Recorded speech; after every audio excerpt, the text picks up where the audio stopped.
털어 털어 털어 어제 아와 아마 마용나리 제님스 호스피탈에 로케이션 거 제님스 호스피탈다 어제시 아두기 마틱 암나 구동차다바 아두기 마틱 양 와바 아마 오이래 어제시 거기 제님스 기 만ungda 레람바 아나바 매암 하이레 페션 매암 디파트먼트 레람바 페션 매암도 제니스 만ung보 거기 홀 만ung보다 되게 호스피탈 만ung 보다 그 이싱 장전되나 하이자래 아나 매암 부토레이네 해봐 야드레 어제시 만ungda 이 혼동로 혼나보다 안갖고 방나 와봐 뭐냐 아시가 이제 별로 토로 라카보 라 암대요 아시 쇼야 오브레 뭐더라 록다 그래 딸래 까나 통에 넣어서 간다 봐 굴랍 술래 미나다 봐 까나 통에 넣어서 간대 봐 시보 나한테 나이나지 마사나 강남 마팜 자네 카메라 잡아봐 앞에 티수 가이 소로 가나 마카이 젤리도 봐 티카나 더럽게 앞에 꼭 도와줘 가리 가면 내나 마통은 강대 봐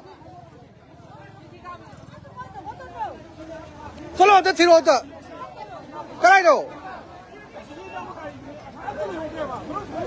나한테 시통도 야로 해봐 아사리 말인데 납살로서 야들 해봐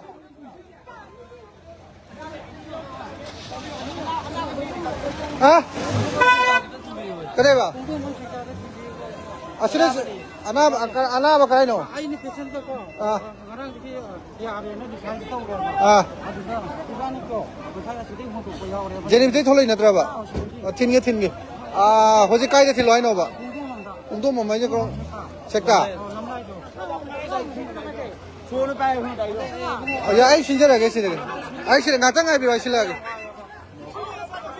지시 사이더로 지시 어제 제님 호지 로케이션 저 제님네 아도가 만ung다 거의 아들마디 아나와 페션이 함제 이싱 덤절하고 말아 모이나 lokpok loi 장날이네 시래제 loi 슈레 마야 마땡 방비바 loinamako 타가서리 시리나오 마얌 पुनमक나 마땡 방비리 아나와 페션 마얌 혼독나 코톡나 이싱게 해네 덤절락바 하이다레 아들마디 쾅 여래 이싱게 만ung다 쾅 바우 여래 제니스 만ung 야드레 라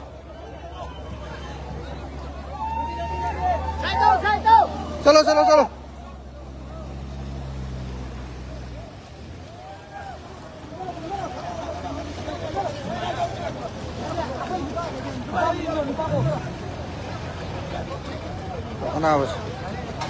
아나와 만ung이 혼도래 안강 마사가 돼요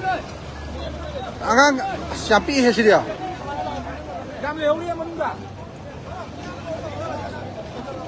야마 지만이 좀 하고 라 마닐라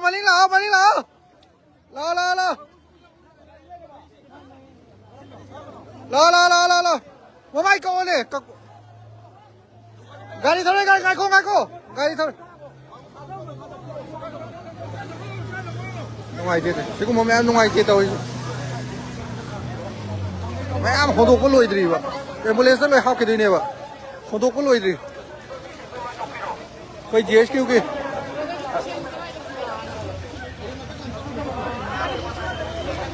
저저 하나 매암 호도 레지 시가마 너 레이디네 시 미크를 나와 어이 미크를 나오래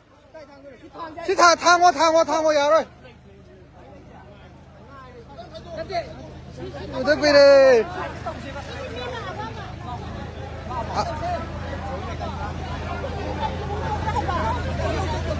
야네 땀 났다 오나지 당 밀어 난가 이래 기탄 통도 기탄 납살로 봐 다이다 라 옥시젠 패션 로 야오리다 이제 난가 이렇게 하질러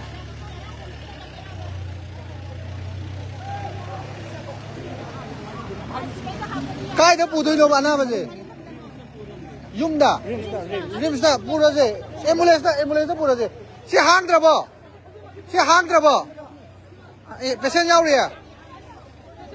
아들이 앰뷸런스만 가야지 핵 락박하네 앰뷸런스 만 라고 사가그러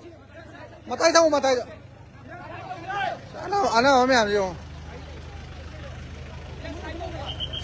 빠져 구동차들 제니스 만ung lối chụp dân nữa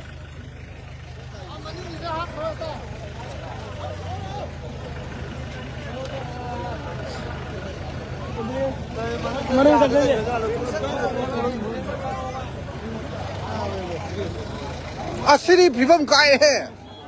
앰뷸런스 마신 게 아무도 디아로이 미시비 형네 시리야 시리 구동자다 봐 많이 오네 옥시전 패션 주야리 옥시전 타점 주야리 아 야마 시리 야 메라레 미 속과 미 소이베 형네 뭐 형네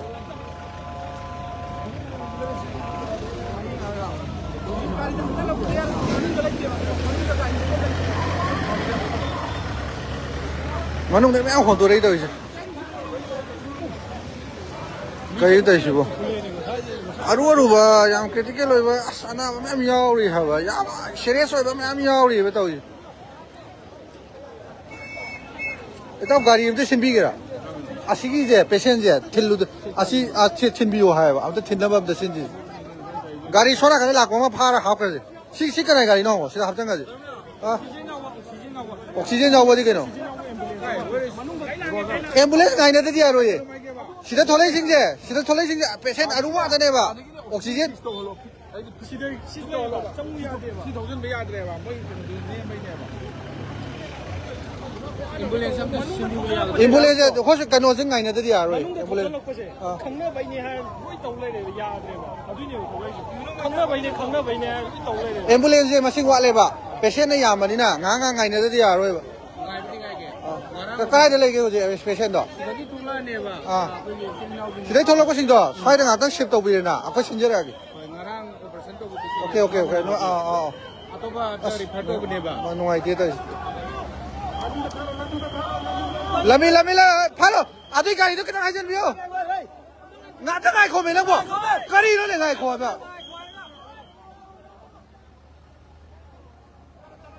야, 살로 야. 아이고, 저질로 하나. 아시 앰뷸런스 한 거요.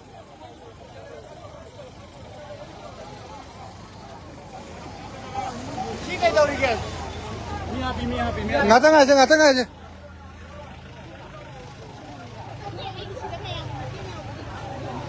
Patient जाओ बा okay okay यार ambulance गाइने दे दिया रोई दो जुआ हां सी काइनो हापी बा पेशेंट हापी बा सी थादो खा याने सी याने थबिरो तम थबिरो लापिरो चलो सी ला से सी ता साइड थबियो बा सी सा साइड थबियो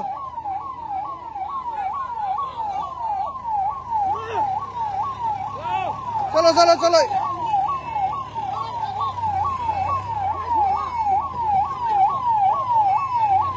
아직 배세네 싸마네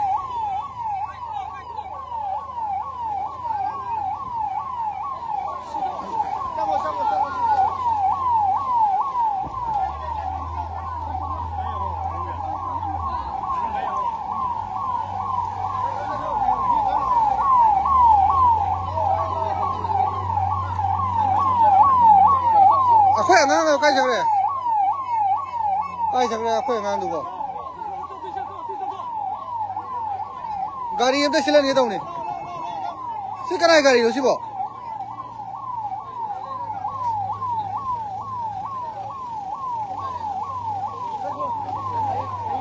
सी गिरो कना है उसी बो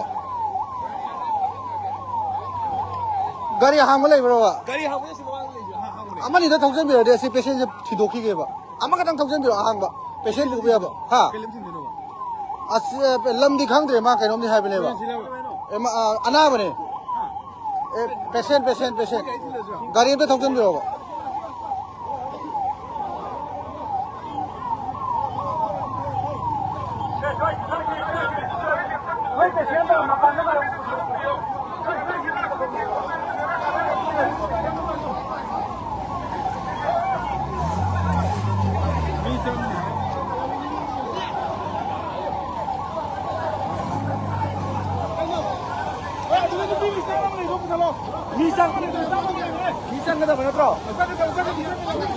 더 빌어.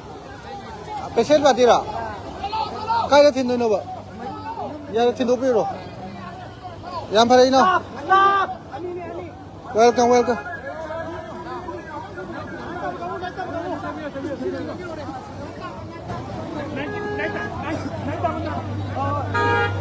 에블레 통도래 에블레 아두 같은 카모.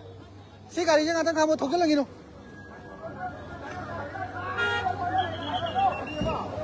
아시 많이 더 그래 인마 여기 있어. 인마 그래 여기 있어. 솔로. 인마 그래 여기 있어.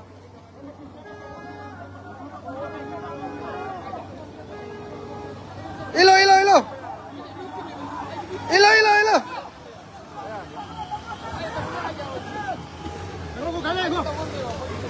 가리게 로이나 막 콩이다 이제. 잘. 10% 야우리 봐. 시기다 한도 만인의 야들세. 아나마도 야로 해봐. 옥시젠도 까노도 까보다 시작한다. 마이쿠도.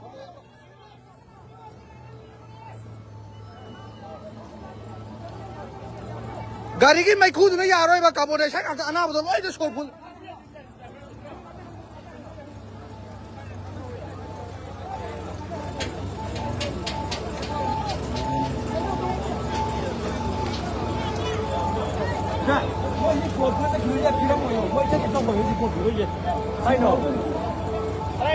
아시 보세요.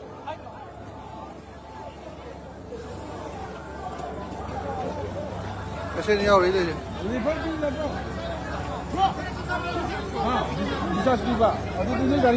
용 가야 되노. 오바 가야 돼. 틸랑게. 소라가 사이드네. 로이나 막. 이다 아이 그럼 가리 से सोना खाना मी थिनबे सोना खाना सेमेबा मोइगी कनोगी कांगू 19 कांगू सोनो ले लेबा गाड़ी की असोनो थागा से बस नंग अब सिनबिरोबा असला का थाबी गरोबा सोना खाना ले गाड़ी थिनबा अंगा ले लेबन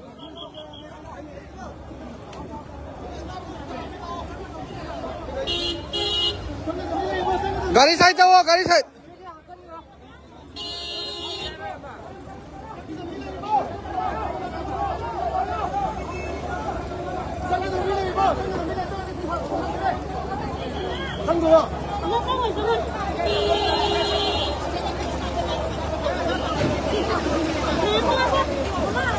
अस नुआई तौजे अस शोक यादव मैम यावरी तौजे लेंब यादव सोना तमना पुबिरो अदो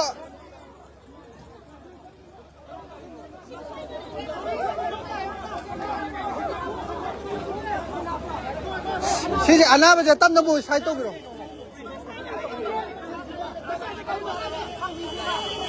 तमना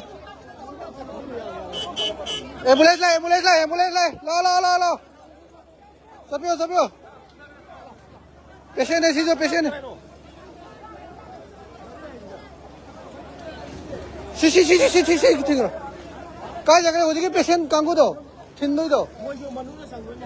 मनुंग संग ना तीने हो जी पेशेंट का जगह के फाइल लेगी ने नते थिन दो फाइल लेगी आई के फाइल लेगी ताऊ जी थिन के दो पेशेंट का जगह के थिन भी वाला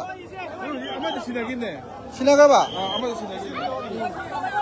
असनो आई देता हुई मैं आज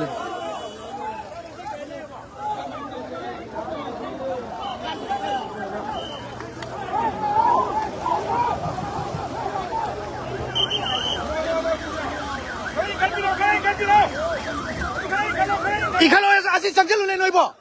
ओइ नोइ संगलो इखलो ने संगलो आसी संगलो इखलो ने इलो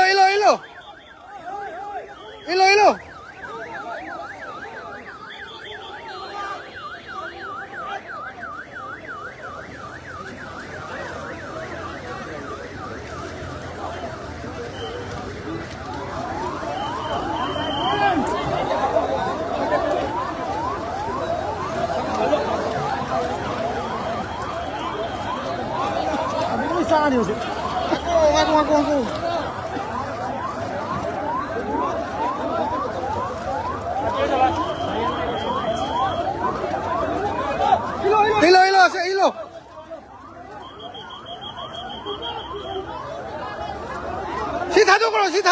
그렇게. 나는 오늘 다도 그러고. 나는 오늘 다도 그러면 빨리 내봐. 나는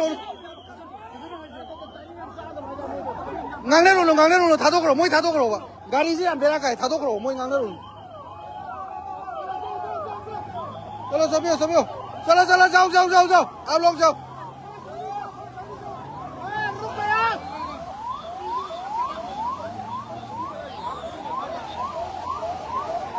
अच्छा जा धीरे धीरे जाओ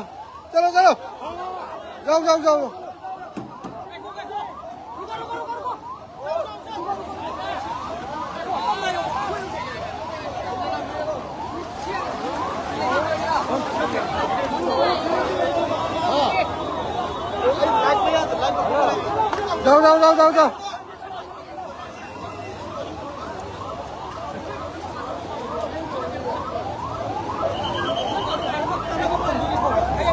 거의 다도 김밥을 자자 아드네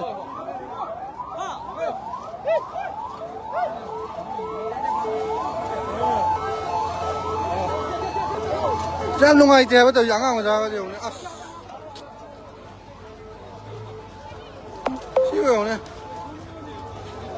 이싱이 싸우시는데 마야암다 로이나 와와 뭐 비례 떠오지 앰뷸런스 알로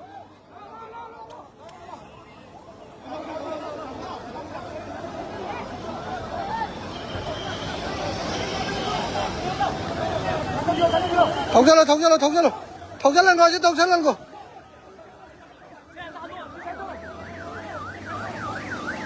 오라살라 에이 계단가 해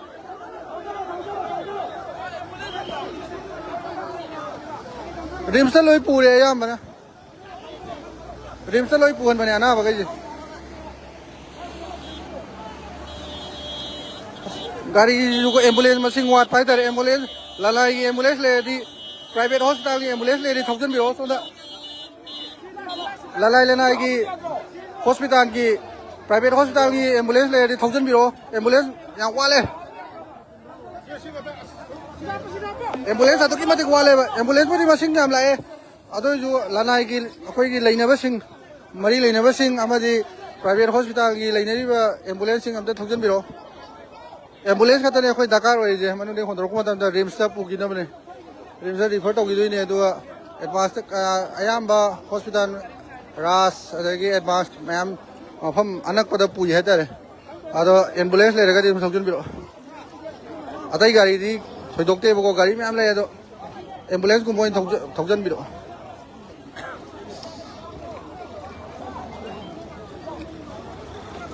시 하나 봐 합로 봐 시로 봐 합로 봐 안강네 봐 땀땀 통주고 안강 왜디 땀땀 통주 어? 아 पेशेंट पूरा जुमे 나 받아내 살라고 더러 땀 더 안강이네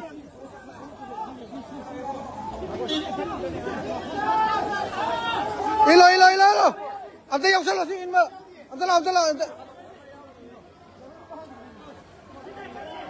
심다 인마 역살로 심다 나한테 인으로 안강면 안돼 땀 아 야이프레 신이요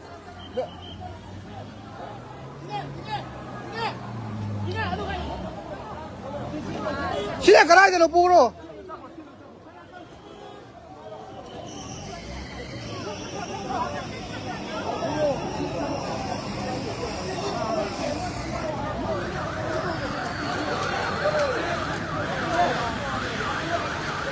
땀 비요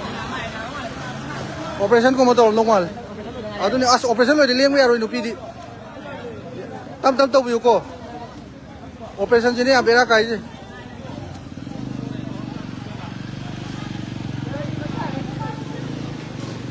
थोड़ा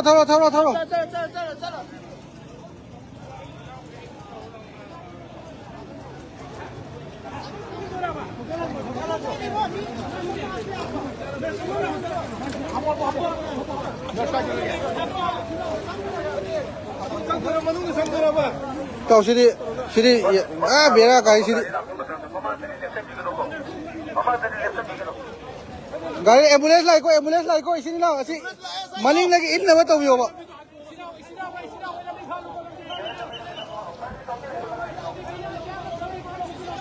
ना ते नोया दुदा अदाय ले इखलक नबा रंबे एम्बुलेंस इखत भी होगा गाड़ी सत्ता बने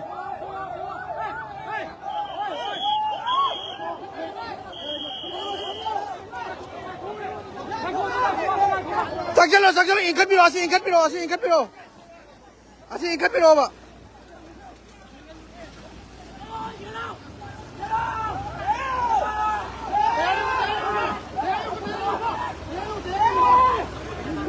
आधा जो मैं थमतो रे इकलो ला अब जो थमतो रे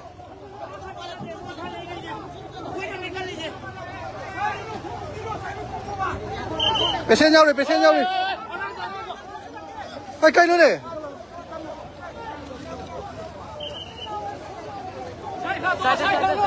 चलो गाड़ी लाए यार मी क्या लाके या यहाँ पर ला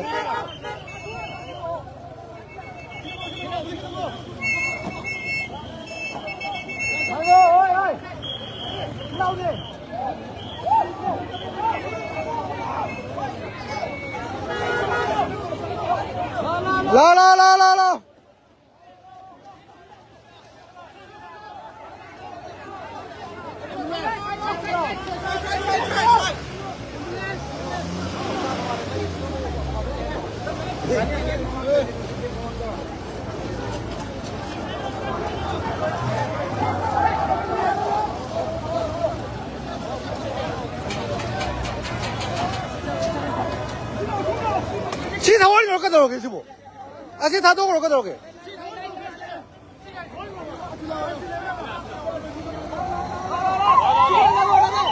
ऐसे अरुवा ऑपरेशन तो वाले अना बदले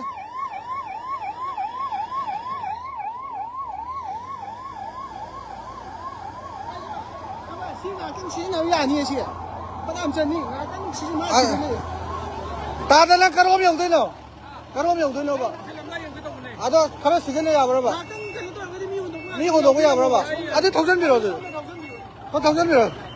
ऐसे तो उंगलो करा ना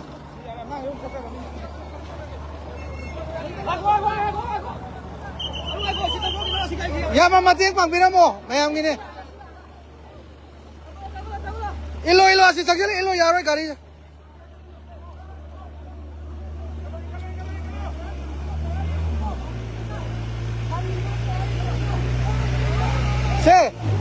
नोई करे सीधा तो उंगलो से सीधा तो उंगलो चाव चांगलो पैसे लोगों ना बा सीधा कर तो उंगलो पैसे लोगों ना बा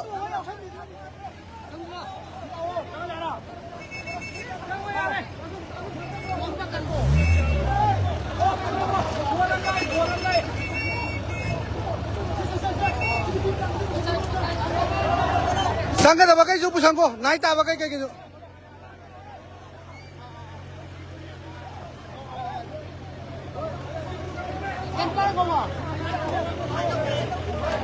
सीधा तो उला से नोई सिस्टम नोई सीधा काकलो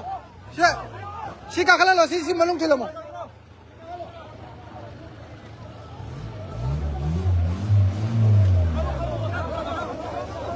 भाई आसिम तो ओ नहीं बा आसिम तो ओ में आसिम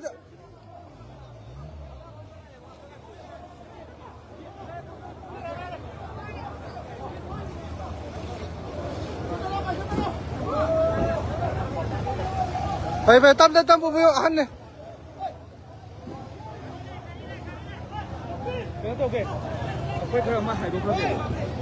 काय दा खाओगे गाड़ी बो गाड़ी काय खाओगे हो लंबे इसिंग सुप पाखला ओरमने गाड़ी थदो यारो गा ले गदे ओए अखोगी ओए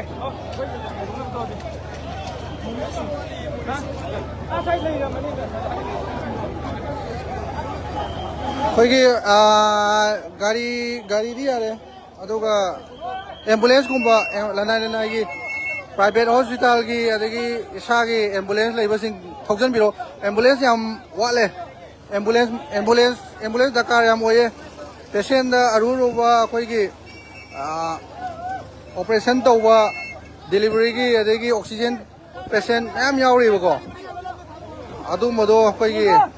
ꯔꯤꯝꯁꯇ ꯔꯤꯐꯔ ꯇꯧꯅꯕ ꯑꯃꯗꯤ ꯃꯅꯥꯛ ꯅꯛꯄ ꯍꯣꯁꯄꯤꯇꯥꯜꯗ ꯔꯤꯐꯔ ꯇꯧꯅꯕꯅꯤ ꯑꯗꯨꯅ ꯑꯦꯝꯕꯨꯂꯦꯟꯁ ꯂꯩꯔꯒꯗꯤ ꯊꯧꯖꯟꯕꯤꯔꯛꯑꯣ ꯑꯇꯩ ꯒꯥꯔꯤꯗꯤ ꯊꯣꯏꯗꯣꯛꯇꯦꯕꯀꯣ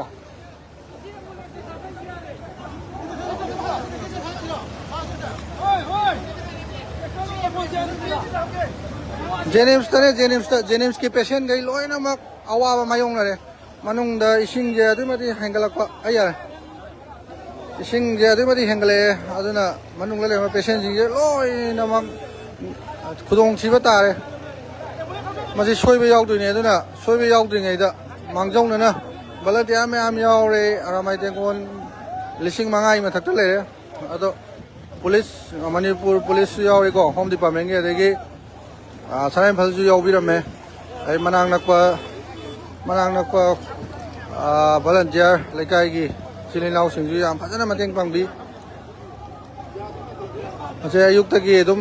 ngasai अयुक्तगी लांगनारबने मयाम से एदुम साक्षारम निबु थाजदे आदो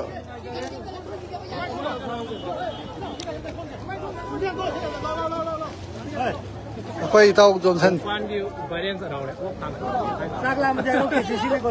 लेसना इधर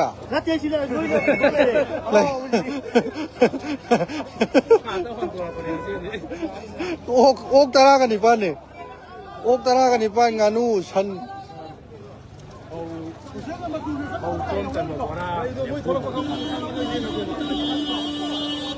एम्बुलेंस तो था चलो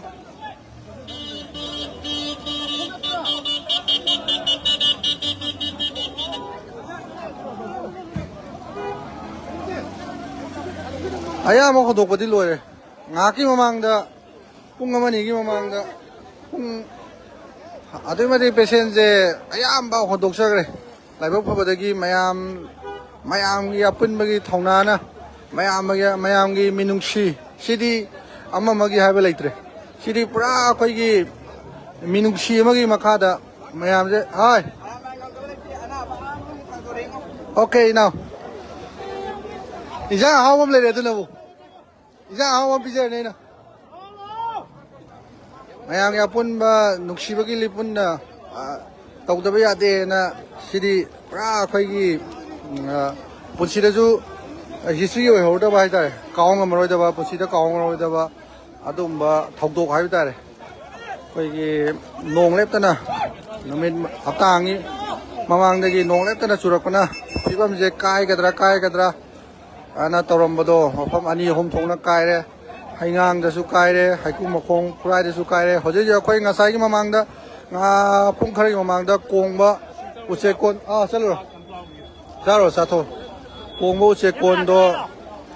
lainau ngak doi banina lairai gi hajalawe ado belamati bora torokanda menjarame bishempur gi team thongju gi team adagi 38 gi team adagi headquarter korongan masama yaroga thingamme 아도 아루고 피범들레 허we 아두수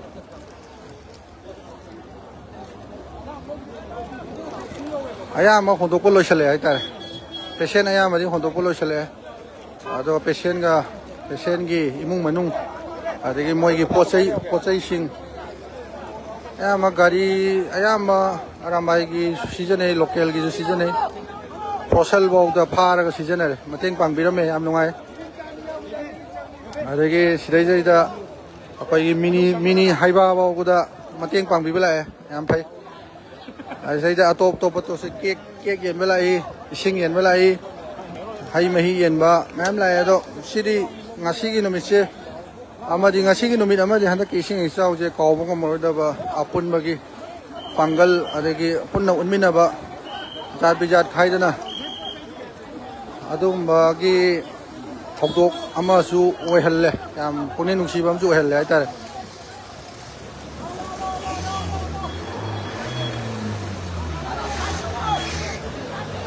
live लसनजरगे अदांगे याम पुना उथागतरी कोइ अदुगा अरोइबदा मतम पुना मक्ता ए आरामाइ तेंगोना मियामगी दमक्ता लेप चगनी हाइबसे सी वाइजे हायरमगा लोइना तांसाइदा लसनजरे सिनाउसि थागतरी